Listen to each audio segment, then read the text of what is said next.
I remember the first time I saw Anand's work. It was a simple, neatly stitched kurta. Nothing grand, but there was something about the way the seams aligned, the way the fabric flowed. It carried the touch of a craftsman who understood his art.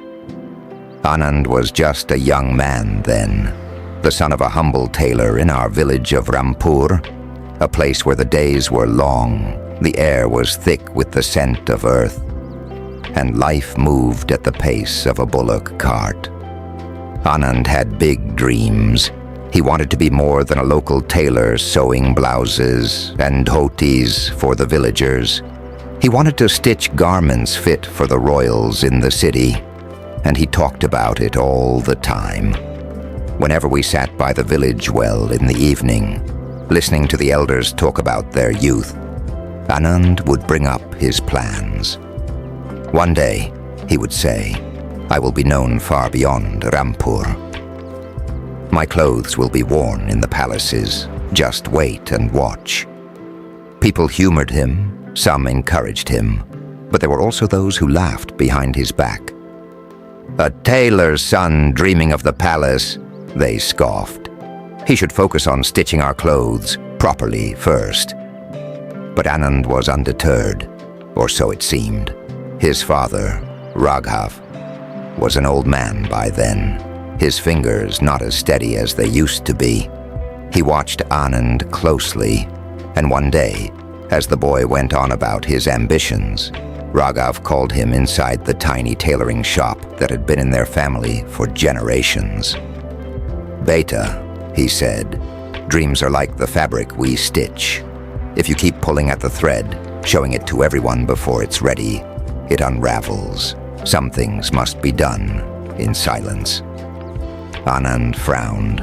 "But Babuji, if I do not talk about my dreams, how will people know what I am capable of?" Raghav chuckled and reached into an old wooden trunk.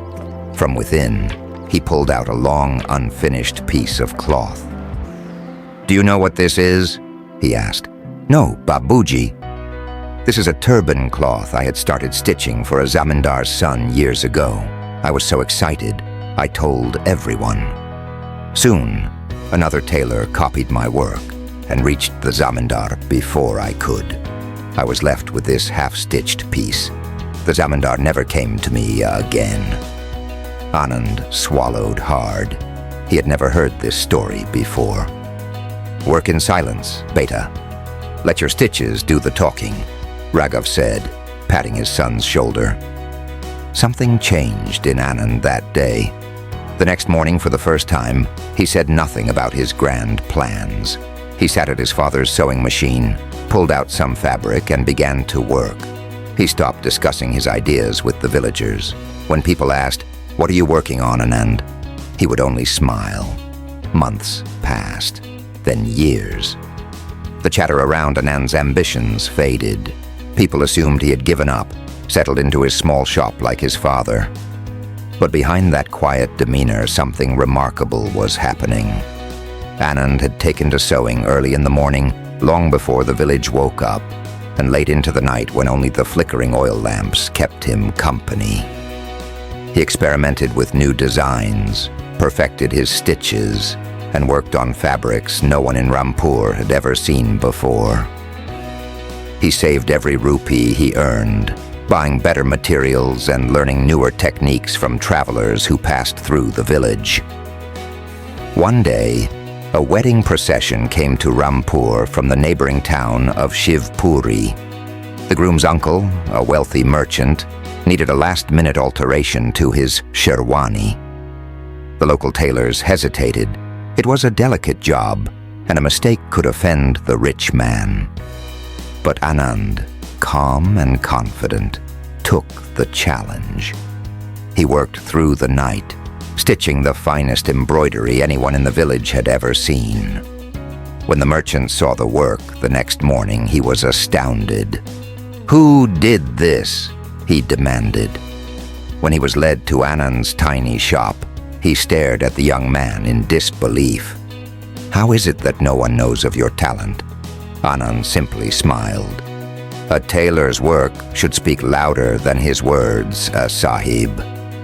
Impressed, the merchant invited Anand to the city. Within months, Anand's reputation grew, his work reaching noblemen and wealthy traders. Soon his dream came true. His clothes were worn in palaces, and yet he remained the same quiet, hard-working man. Years later, when he returned to Rampur, now a master craftsman with his own boutique in the city, the villagers gathered around him. "You never told us you had made it big," they exclaimed. Anand just chuckled and repeated his father's words. "Dreams are like fabric. If you pull at the thread too soon, they unravel." And so in Rampur, whenever a young man spoke too much of his ambitions, the elders would smile and say, "Work hard like Anand, and let your stitches do the talking."